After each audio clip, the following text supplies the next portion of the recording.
Dan 4 hal yang menjaminkan banyak rizki, bukan memudahkan rizki. Tolong Bapak Ibu hafal. 4 hal bukan menjaminkan rizki, bukan memudahkan rizki, tidak. 4 hal mendatangkan rizki kemari. Dan 4 hal bukan Allah kasih kemudahan berarti kita berjalan mencari rizki Allah kasih, tidak. Bukan dikasih kemudahan, tapi di mana saja kita ada, posisi kita di mana saja, Allah datangkan rizki kepada kita. Yang pertama, qiyamul lail, salat malam. Yang kedua, berbanyak istighfar waktu sahur. Kalau anda tidak salat malam, jangan tinggalkan istighfar waktu sahur.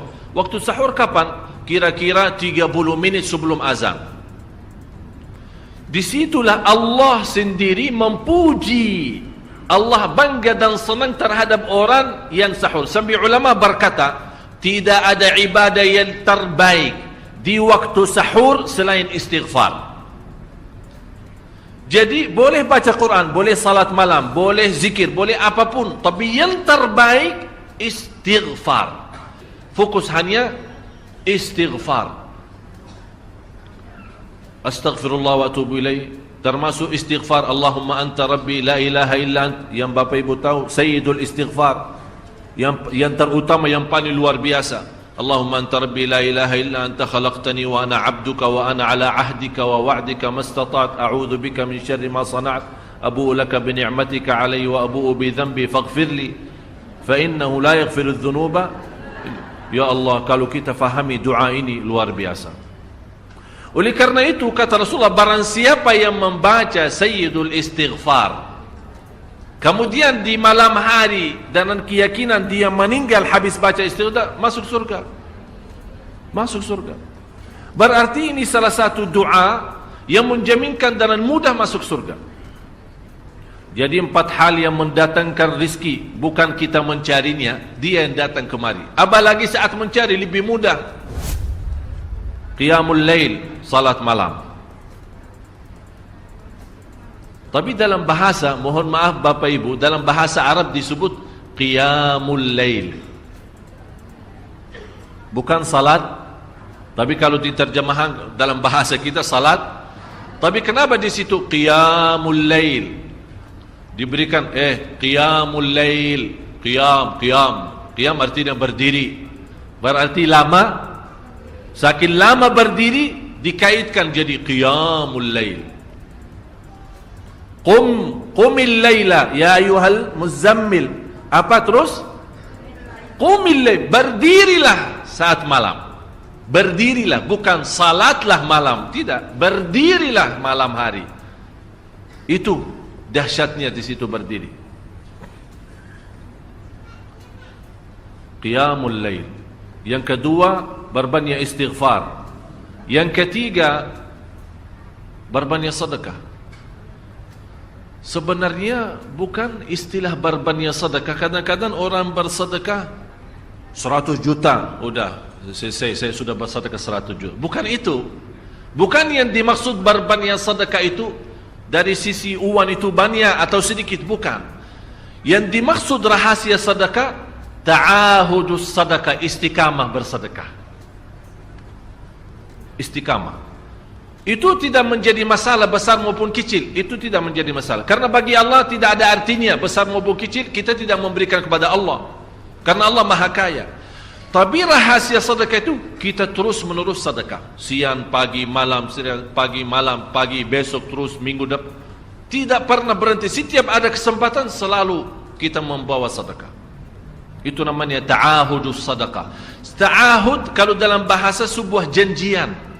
Seolah-olah kita ada kontrak kerjasama antara diri dengan apa? Dengan sedekah.